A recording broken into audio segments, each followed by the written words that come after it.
toy ny isa-taona dia nisy ny lanonana nahatsiarovana ireo lavo tamin'ny hetsika 7 febroary 2024 teny Ambohitsiroa Androany Zoma.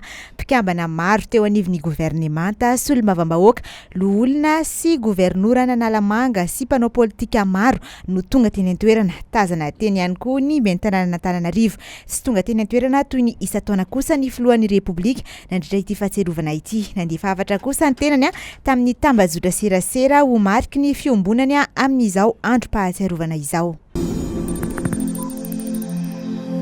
Sy niandry ela ny fandraisana ny lalatena Rakotondrazafy teny amin'ny Antenimieran-doholona no tanterahina androany maraina ny lanonana fametrahana samboady ho an'ity mpanao politika ity izay vao voatendry omaly hariva oloholon'i Madagasikara. Nandritra izany no nanambarany fa mariky ny fahatokisan'ny filohan'ny Repoblika ny tenany izao fanendrena azy izao. Izy no nosafidin'ny filohan'ny Repoblika handray ny toeran'ny Richard Ramanambitana izay niala tamin'ny mahaloholoana azy rehefa nandray ny toeran'ny filohan'ny delegasion'ny tanàna Antananarivo renivohitra ny volana Martsa 2024. Kandidata amin'ny fifidianana solombavambahoaka tany amin'ny distrikan'ny Faratsiho ity mpikambana teo aloha teo anivon'ny governemanta ity saingy resy ny kandidat tiako Madagasikara.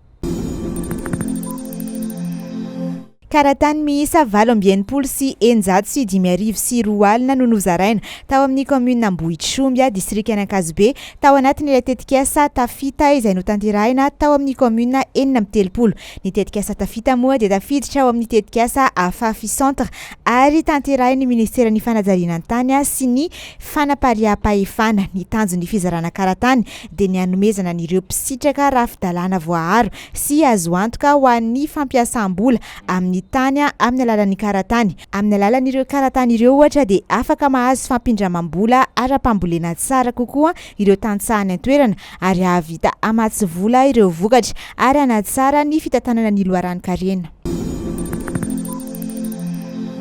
Afaka andro vitsivitsy no higadona eto Madagasikara ireo iraka avy amin'ny Confédération Africaine ny baolina kitra na ny CAF izay ireo asa natao tao amin'ny 15 Barea araky ny fanazavan'i Moustapha Marsan, ministry ny tanora sy ny fanatanjahantena ho malalaka misy.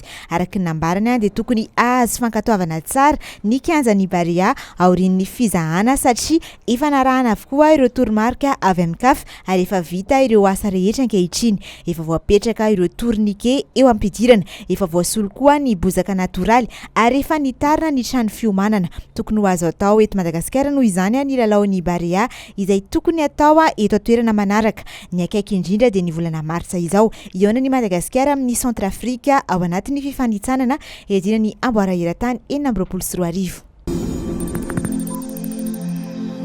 Omaly no niainga hiazo an'i Frantsa ny ekipa malagasy ny tsipika nety be hiatrika ny Passion Pétanque Française na ny PPF 2024. Ity fifananana ity dia tanterahina any Aix-en-Provence ao amin'ny complexe sportif Val de l'Arc ny 12 sy 14 febroary avy izao. Manana ekipa roa i Madagasikara amin'izany. Ny ekipa voalohany misy an'i Nanou sy Iracle ary Tselona ary ny ekipa faharoa ahitana ny Zigle sy Tinakely ary Baloty. Miisa 14 ireo ekipa iady izay ololohany amin'ity PPF 2024 ity.